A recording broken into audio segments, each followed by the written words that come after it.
Hi, my name is Chris. And I'm Gary. And this is Nerd Banter, the show about everything nerd. Gary, welcome back, and everybody else. Joey, welcome back again. Jagger, welcome to the podcast. Gary, Cheers, what are we lads. talking today? We are talking about Zack Snyders Justice League. Yes, finally. So I've got a couple of questions kind of lined up, and I'm just going to take my time and just kind of ask everybody and go through the same kind of questions and get different viewpoints from it. Okay. Yep. So I'm going to start with Gary. Gary, what was kind of your overall impressions of the film? I loved it. It didn't feel like a 4-hour movie.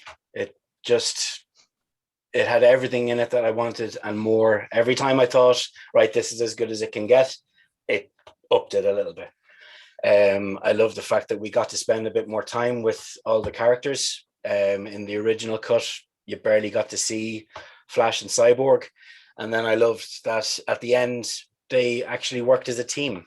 They weren't just off doing their own thing, and which is how it seemed in the Joss Whedon cut, that they were all fighting completely separately. Everyone was doing something with another character in those fight scenes. So yeah, I just loved everything about it.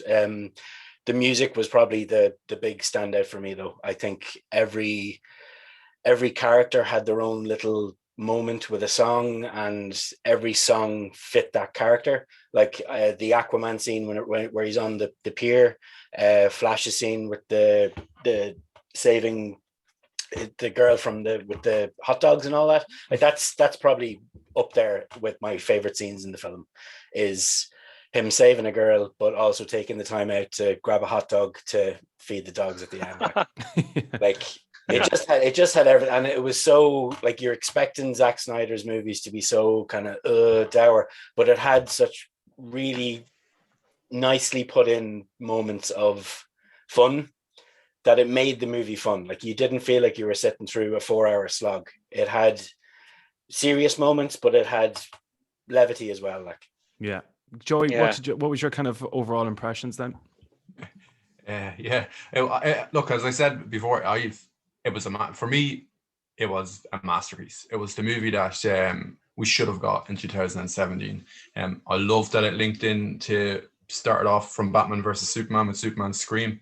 That really powerful, watching those waves go into the world and awaken the mother boxes. It made sense that the mother boxes responded to the death of a Kryptonian rather than Whelan's cut. It was just, hey, the mother boxes, Love the fact that the last one they found was Earth's, and they was the humans, and they buried it in a hole. Thought that was brilliant, where they had the one protected by a giant octopus and the other protected by badass Amazons.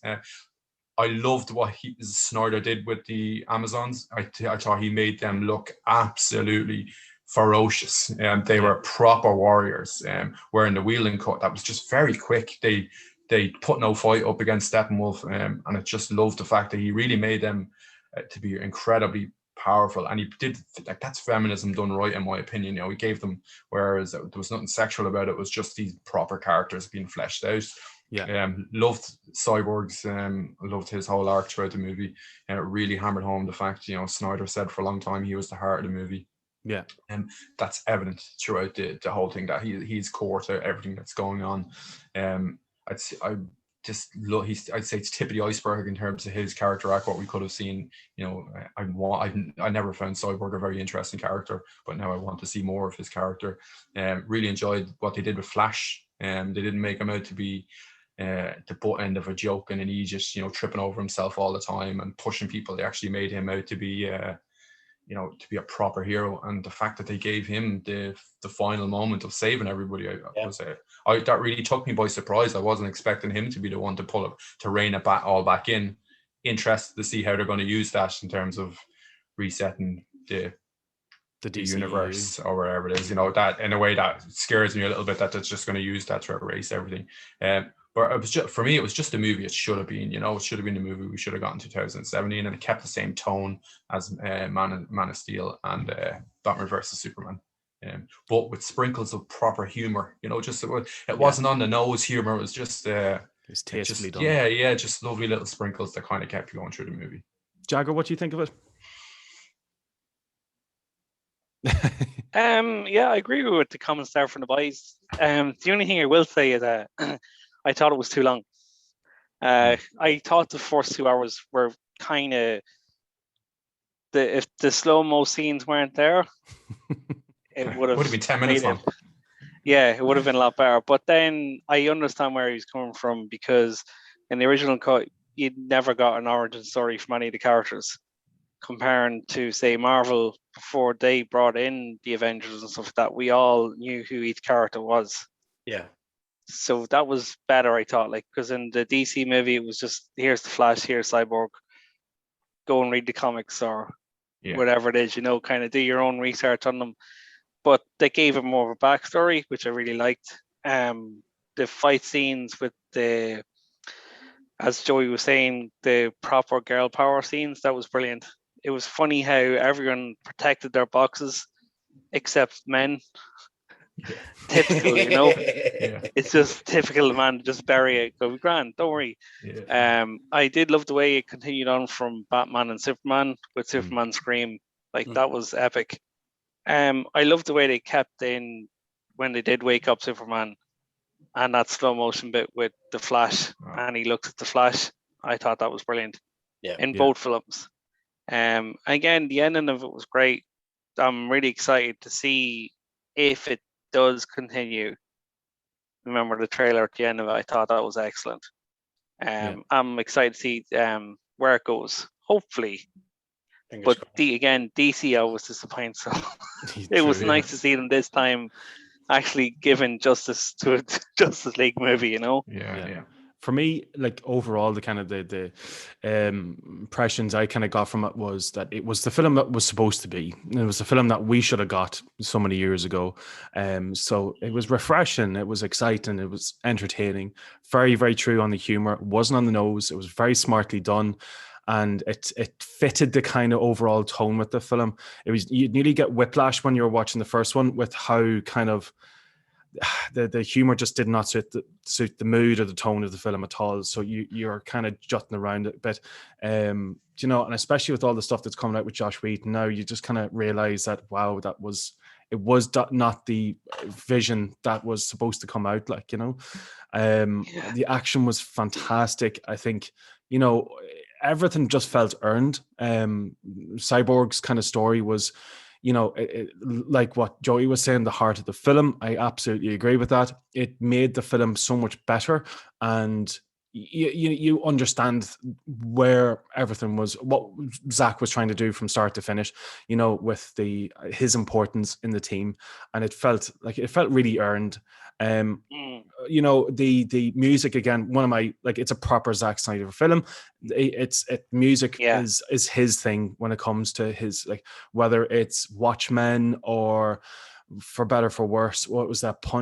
Sucker Punch. You know what I mean? Yeah, but the music that's his kind of calling card, among other things. And it definitely did feel like his kind of version of it, his best version of it.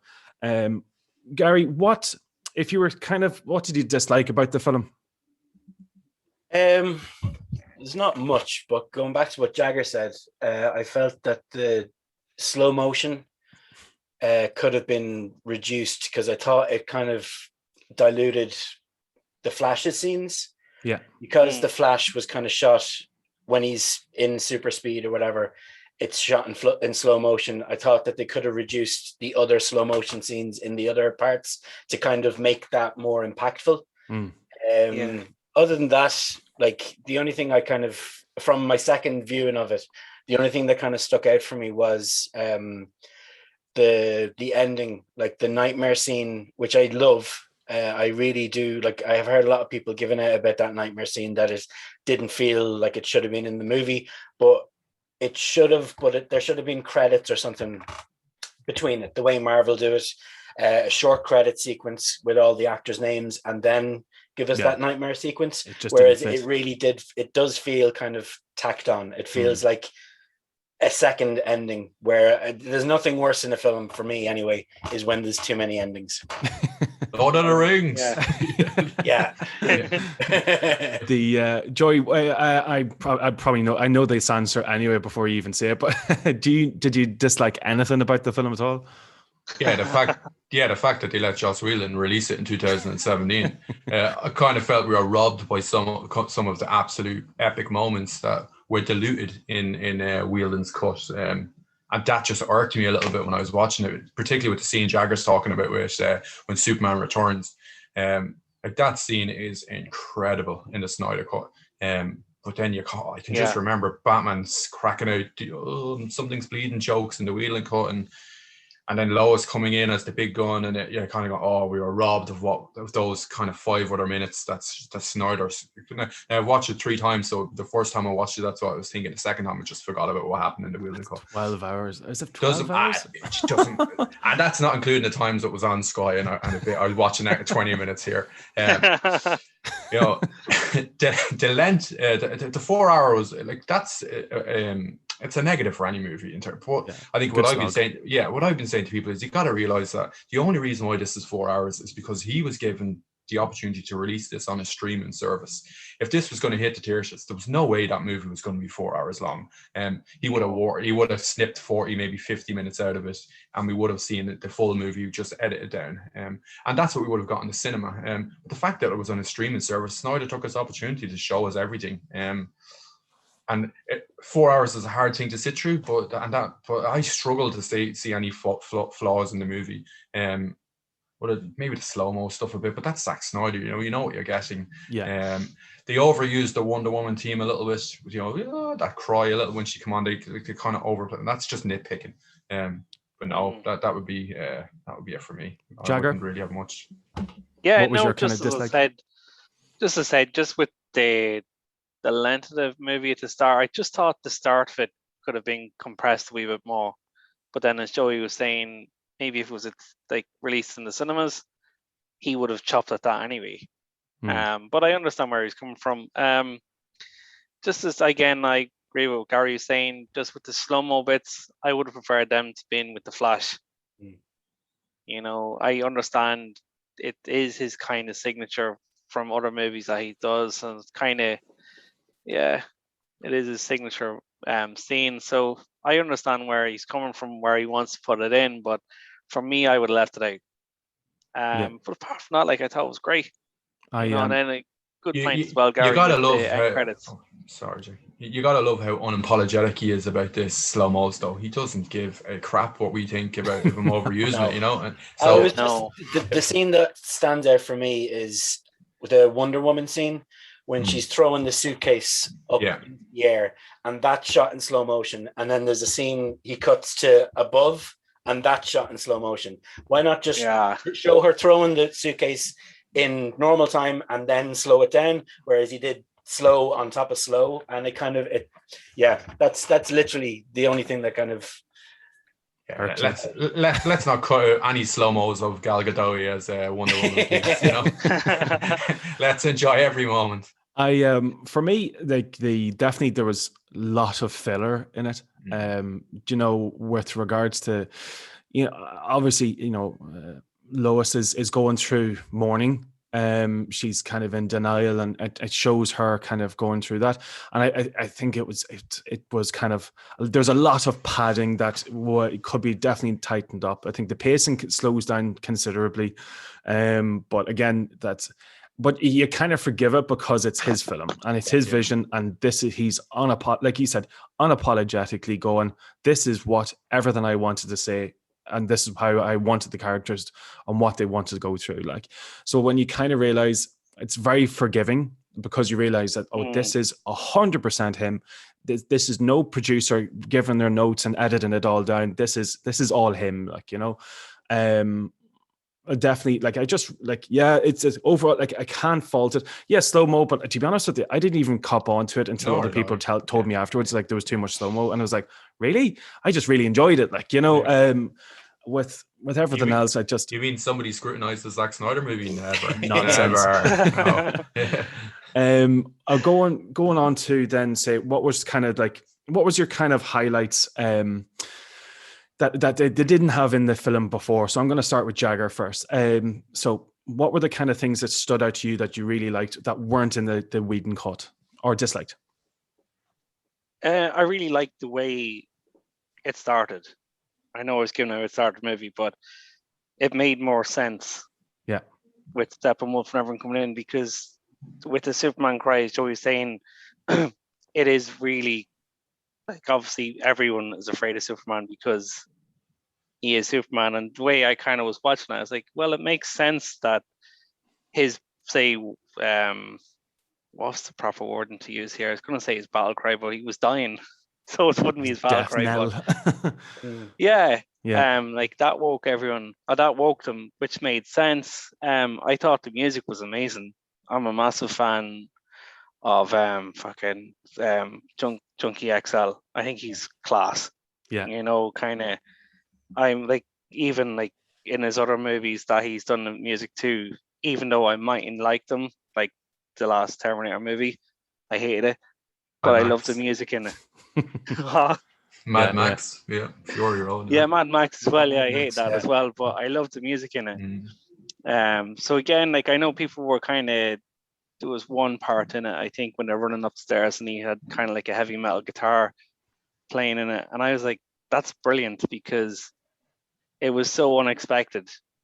You know, when you're used to seeing those movies, you're so used to hearing like the kind of big orchestra kind of playing with all those scenes, but it was just like a metal guitar riffing away, and I was like, that's a bold move, but it's a great move, and kind of fits into the whole movie as well.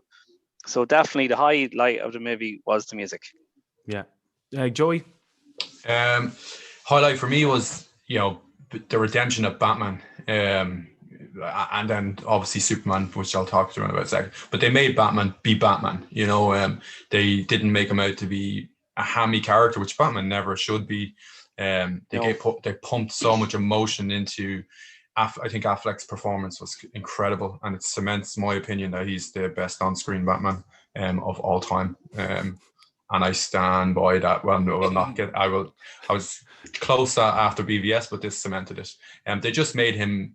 They made him a leader, and from the very start he's leading. And then Alfred beside him was absolutely brilliant. In those little moments we had Jeremy Irons pop in, he was excellent. Whereas in the other movie, he was just kind of made like a nothing character. I think I read Batman. Somewhere that Alfred. Alfred, yeah. Yeah. I think I read somewhere that Irons was so frustrated that he actually went off to his trailer and started writing his own bits because he was so frustrated with how Whelan was dealing with his character. And then that line was when Batman said, "This is Alfred, I work for him." I was like, oh my God, that's brilliant. Like, it's just a sprinkle of humor. It gave respect to the character that Alfred deserves. I really enjoyed that. And then Superman being Superman, I think that one of the heaviest criticisms of Batman versus Superman is that we don't see any nuggets of Superman being that Boy Scout at all. He's very dark the whole way through the movie. Where in Man of Steel, we get to see him do flight, and we start to see little breadcrumbs of Superman. And then I think that leads really well into this movie, where at the end we see just that joyful but badass, I will knock your block off Superman, where when he goes to town on Steppenwolf, it's like that was brilliant. You feel every punch, and as you should when you see Superman hit something, like I love Christopher Reeves as Superman, I really do. I love him, and I get that his movies where it was made in the 80s and that. But like when he hit someone, it looked like he was hitting a tin can, and stuff, and that's just timing. Whereas in this, it was shockwave. You seen shockwaves come off the punches, and it was just like, oh, give me more. Do you want a minute? Yeah, believe me, it hasn't gone down since March 17th. Like I think it gave us that hope that this 5-arc story that Snyder has always talked about, we were going to get to see Superman in his true form at the very end of it. And it just, for me, that was just, it was special. I had goosebumps again. I felt like a child when Superman came back again, which was great. Really enjoyed it. Gary, what kind of additions stand out to you? What were you saying, Jagger? No, I'm saying that's what you should get when Superman comes on the screen. Exactly, yeah. You shouldn't ever feel bored of him, because obviously he is super, but he is such a strong character, and I think he's portrayed perfectly in that movie. I think compared to the other one, I think he was all right. Same with Batman. Batman was kind of in the background in the previous cut, but this one, I think every character had the proper kind of justice for them. Yeah. Again, Justice. Yeah. Gary, what kind of additions kind of stood out to you?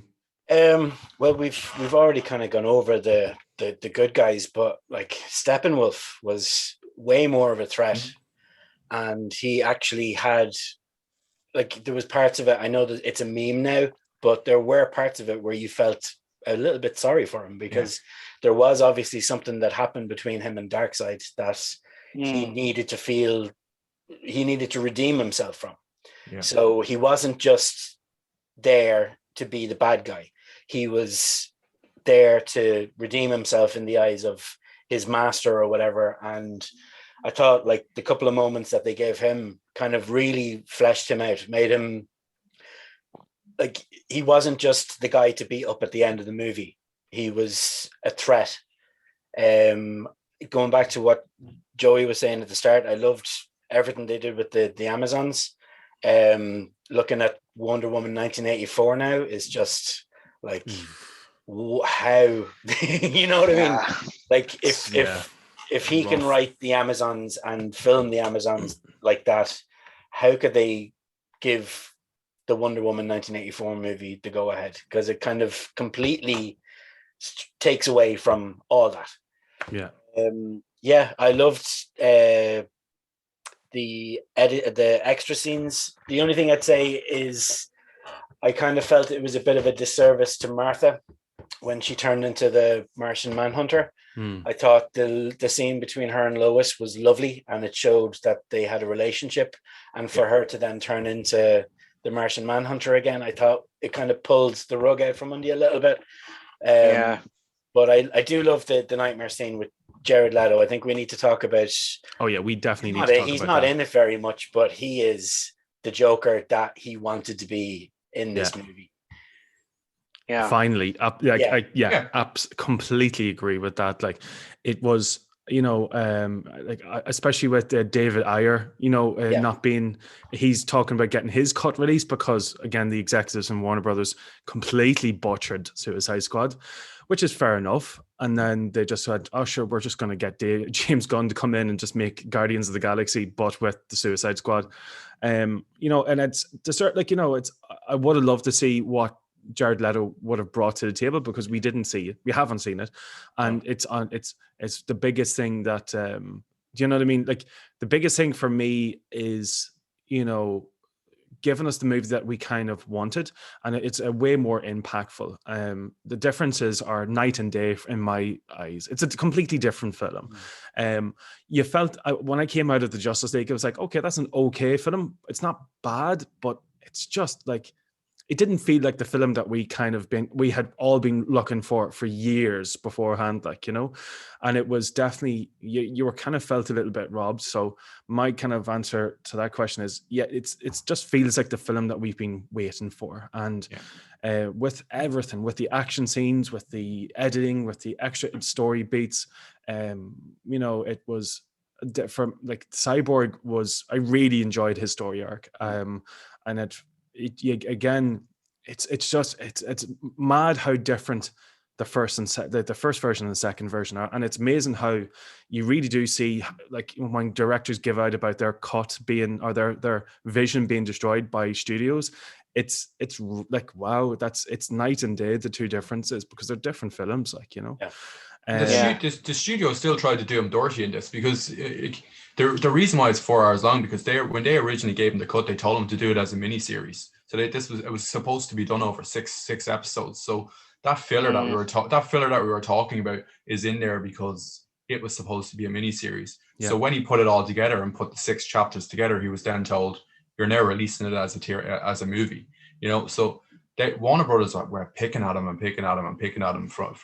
the get go. And I wonder if that's when he decided to put it in 4:3, just to kind of go. Yeah. The last one, like they wouldn't even give him the apparently at the end scene with Martian Manhunter, the Green Lantern's supposed to be there with him. That's right. Yeah. And he casted a pretty much unknown black actor to play John Stewart, as he did with Cyborg, who was he's a Broadway actor, and he gave him a chance, but they gutted that. He shot it in his back garden on a green screen, and that whole scene at the end. Is he not the guy from Supergirl. Is that not the same guy from Supergirl? No, yeah, but that plays Jimmy Olsen. The actor. No, it's a different actor, but it's a different guy. But again, it's very, very similar. Oh, listen, it's Martian Manhunter. Like, you know, it's going to have similar aesthetics to kind of the Supergirl's TV show. I thought it was very much tacked on. I had in that. I thought like it just didn't make any sense to Martian Manhunter, because he was just playing about in the background, and he's like, hello, go and help them, go and actually use your powers and get stuck in, introduce yourself and get on with it. Like, I think he was one of the additions after Snyder was given the cut. I don't think he was going to be in the original cut at all. I kind of get the feeling that was something that, you know, fans were calling for and saying, look, the general, which it does happen in the comics, but Snyder seen an opportunity to get him in, and apparently that was because he couldn't do Green Lantern, so we brought in Martian Manhunter. Like, let's talk about like if there were going to be, it was still like, you know, I think with enough pressure, I think because they got, you know, released of the Snyder cut, I do hope that he is going to get the green light to kind of go, well, I'm going to finish off my series of films. I hope so. But Gary, like, if you were to see a sequel, what kind of things would you like to see from it? I think it'd make sense to have the team all off doing their own thing at the start. I think they should all I don't think they should introduce Darkseid. I think they should kind of follow what the Avengers did. We've been teased Darkseid. We should hold off on Darkseid for a movie. We should get a Justice League movie. Joey's going to love this. I think Lex Luthor should be the main baddie in the next, if there was another Justice League. A recasted Lex Luthor, no problem. But I think he should. He got plastic surgery and jacked in prison. Yeah. He should make his own. The way he said it in the movie, he should bring in his own kind of dark Justice League, if you know what I mean. Like, they could bring in Captain Boomerang. Captain Boomerang is a Flash villain, so they could bring in Captain Boomerang to fight the Flash. Deathstroke is already there. Cheetah, maybe, but maybe not for Wonder Woman. I think Wonder Woman, they could redeem Cheetah in some way. Like, she's always been Wonder Woman's main arch nemesis. So give her a chance to be a better villain. Black Manta, bring him back for the Aquaman, and just have them kind of all be fighting separately, but then need to come together at the end to fight as a team. Like going back to the other characters, like Cyborg, I think Lex is probably the best kind of foil for him, because they're both into technology. Like Cyborg could be working on boom tube technology. I think in the cartoons and in the comics, he's able to generate boom tubes, which means there's no problem kind of moving the team around everywhere. I know Bruce, I have put a bit of thought into this, by the way. I know Bruce is basically setting up the Justice League in Wayne Manor, but I think that he should also be working on satellites. He should be looking for the anti-life equation. Like, while everything else is going on, Bruce is kind of busy looking for the anti-life equation. And then, because the Amazons got a good bit of story in the Justice League, the Snyder one, I think he should find the anti-life equation under the sea to give Aquaman a bit of importance. Aquaman's kind of the one character that was just kind of there. You know what I mean? He was one. The Atlanteans were looking after the boom tube, but there wasn't really much else. Or not the boom tube, the mother box. But there wasn't really much else. So if they found the anti-life equation, say in the Mariana Trench or something like that, it'd give Aquaman a chance to shine. That's a good point. For me, like, I definitely would like to see. I just want to see more of Ben Affleck as Batman, to be honest with you. And I'd love to see just like a solo movie, like and I know we're getting, you know, the new one that's coming out with Robert Patterson. Is that yeah? And it looks amazing. It looks brilliant. But I kind of feel sad that I really, really wish that we had that film that Ben Affleck worked on. You know, and again, you do feel cheated out of these things. Like, Joey, what would you like to see from a sequel? So look, it's gone to HBO, right? So I've thought about this a lot, Gary, myself. So I want to see Justice League 2 done as a nightmare movie, where it's half the movie, it's, as Gary would say, off doing their own thing, and then it leads into the vision, for want of a better word, that we see happening in the other movie, where everything gets destroyed.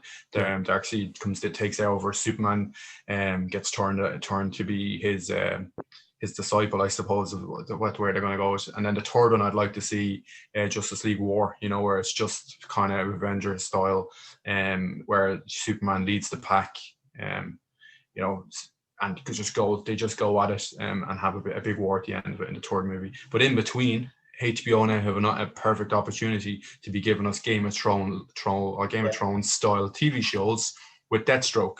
They could take Batman's movie and turn it into a miniseries.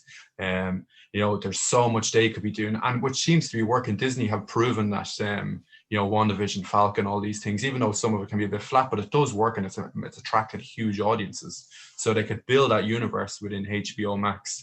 I have an interesting theory on the anti-life equation. I fully understand where you come from and making a big thing, but I think they could go down the route of where it's linked to Superman's codex, you know, and Superman, where the Kryptonians and Darkseid are a little bit more linked, going back thousands and thousands of years. And the fact that Superman now is having a child with Lois Lane, that the codex now lives within Superman's child. And then, you know, he pulls the anti-life equation from Lois. That's how she's born, you know, and the child, and that's where he gets from, and then that's turns Superman all dark. That's just overthinking everything, you know. You know, that's just way overthinking. You know, somebody puts a breadcrumb online and you start making your own opinions. But stuff like that, you know, really go for it now, because he's proven now that he's not going down the Marvel route.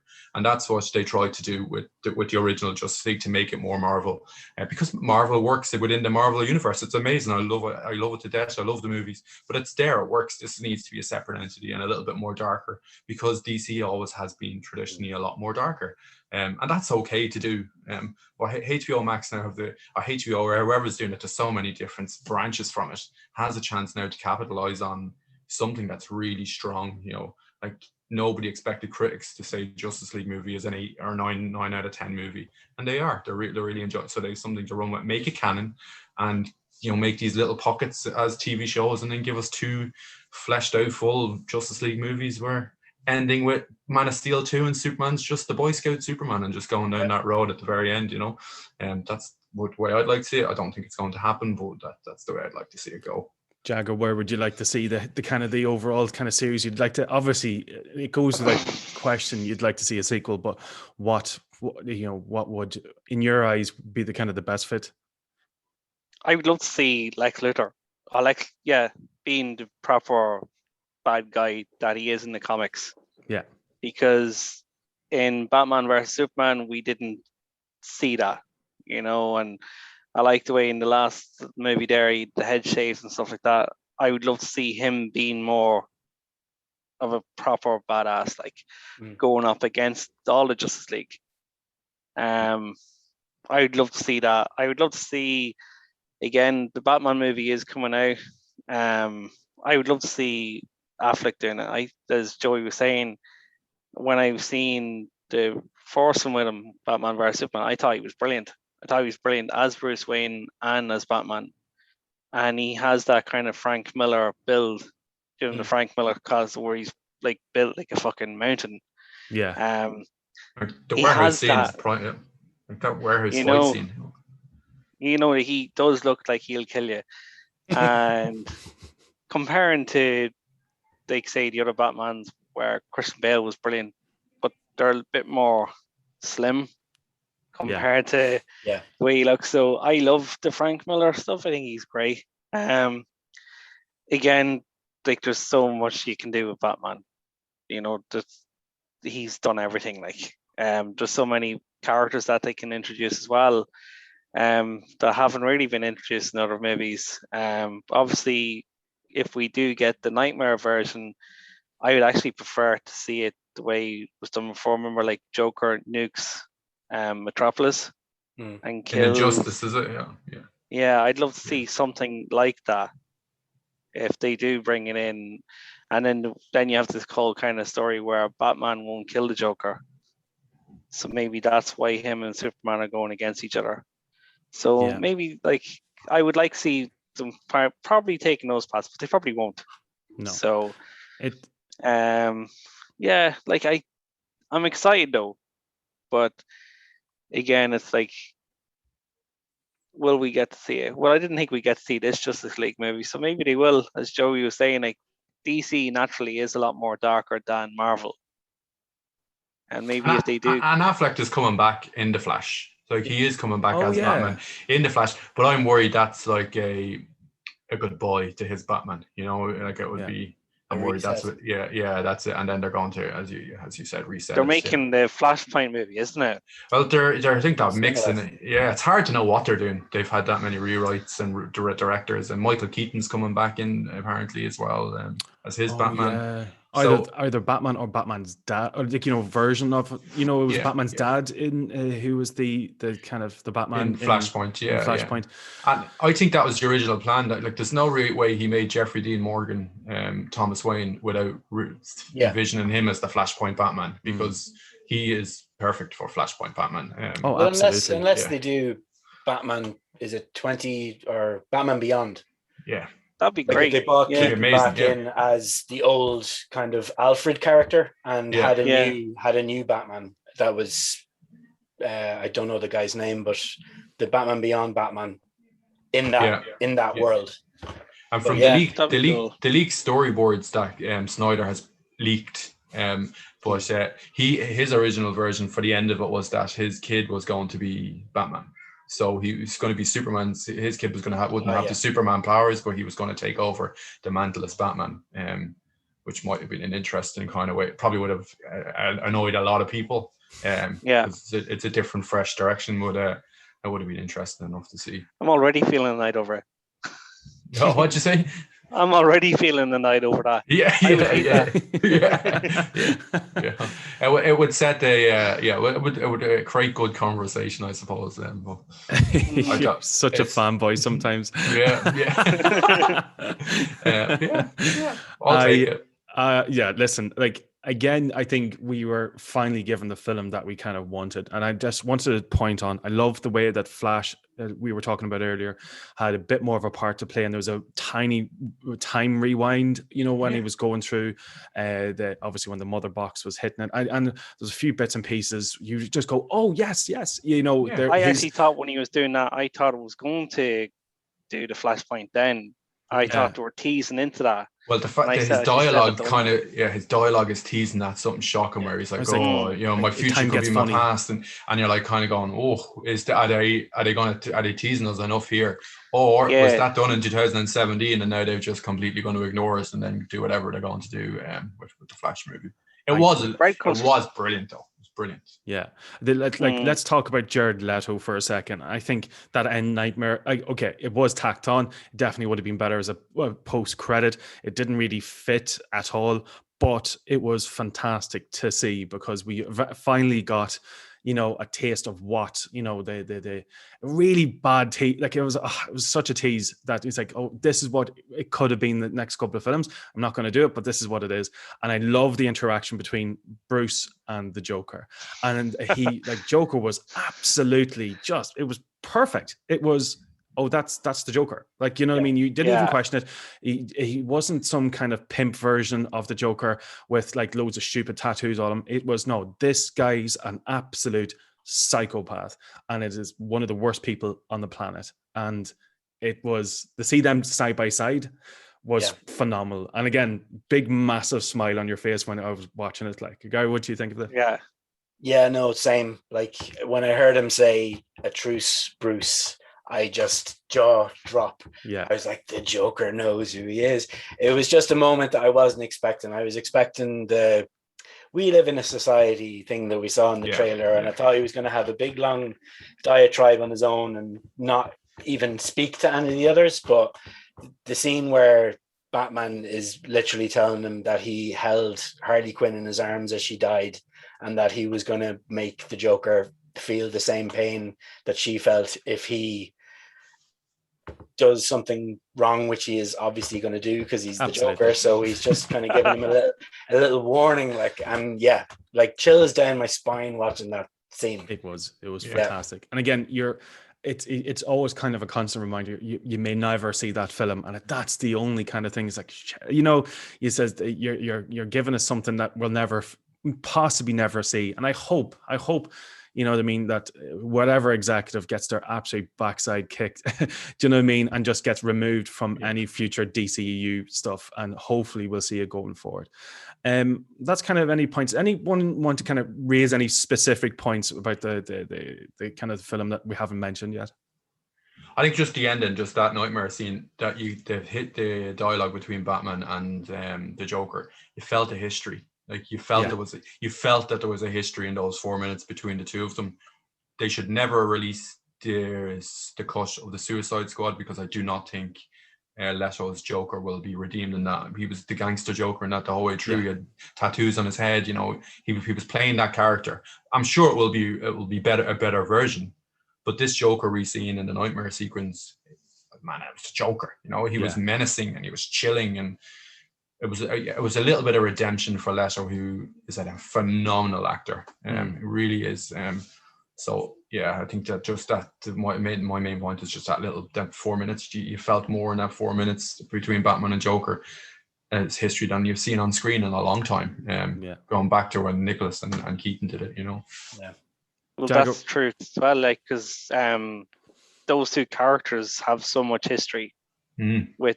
If it's not the Joker killing Robin or leaving Barbara Gordon in the wheelchair, or it's just so much history there. There's like so many reasons why Batman should kill the Joker. Absolutely, yeah. He just. I love that he says it. I love that he says, "I'm going to fucking kill you." I was just like, oh. You can feel it. He's going to fucking kill you, you know, at some point. And you could. It was the first time you could see the Joker kind of going, "Ooh, you know, this is tasty." You know, getting off on this. They love each other. It's a bromance, you know, where the two of them. But it was lovely. It was really great to see that. And it was a big tease, because it's probably all we'll ever see. For anyone who's probably sat, well, like, obviously, would you? Like, I know you've watched it 3 times now, but is anyone here going to watch it again, even in the next month or two? Or definitely. Yeah, me too. Overall, if you would put it into like a very short sentence, what were your kind of last in the kind of opinions or your impressions then to kind of round this episode off? Gary, what would you say? Just what Joey said, masterpiece. Yeah, like it really is. That's all I have to say. Joey. I want to say horny. That's just you. I'll go. I'll say unfinished, because it's massively unfinished. Yeah, and Jagger. Yeah, I'd say, like, pun intended, it was justice. Yeah, you know. Hey, Jagger. Yes. Yeah. Pun master. It was great. It was brilliant. Like, it was everything that I wanted it to be. And again, the nightmare scene at the end was the bit I wasn't expecting to see, but I loved. Because I actually, Joey will notice, I don't watch trailers to movies because they just give way too much. So for me, it was great. Like, I loved it. Yeah, I'll go amazing. I loved every single moment of it, and I literally spent the whole time with a dirty big grin on my face going, yes, like, this is it. Like, folks, that's kind of it. We'll wrap this episode up. It's a big one. Jagger, Joey, again, listen, thanks a million for coming on and sharing your opinions and thoughts. Gary, we'll see you on the next one, whatever that may be. Lads. Listen, everyone, if you haven't subscribed, please subscribe to the channel. Thanks a million for watching this here episode with us, and share and like and all the rest of that stuff. This is Nerd Banter. I'm Chris. I'm Gary. That's Joey, and that's Jagger. Thanks a million for watching. Take